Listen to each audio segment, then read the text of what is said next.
पर्यंत झोपायचं आणि कितीही उशिरा उठला तरी चेहऱ्यावरती यांच्या प्रसन्नता म्हणून कुठं नाही. बरं उशिरा उठला तर चटका चटका लावावा. लावावं तर ते नाही. ती ब्रशची कांडी तोंडामध्ये खुपसायची आणि गाऊनच्या फरकांड्या मारत घरभर हिंडायचं.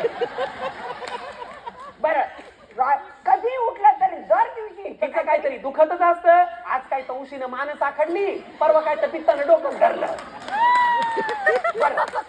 एवढं झालं सगळं काय वाटलं की जाऊ एक तर सगळं काम व्हायच्या आधीच त्या खोलीचं दार लावायचं आणि दिवसभर त्या पलंगावर उतानाच्या पातानं पडून राहायचं.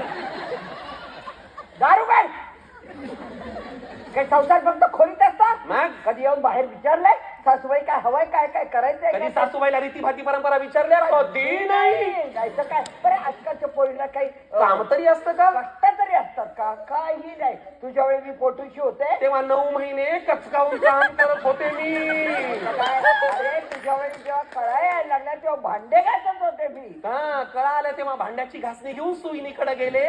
तिला टराटरा वडीत आणलं आणि कढईमध्येच तुला जन्म दिला.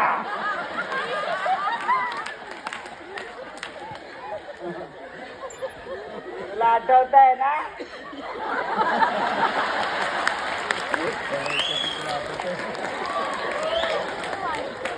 मला थोडं थोडं सगळंच आठवतं.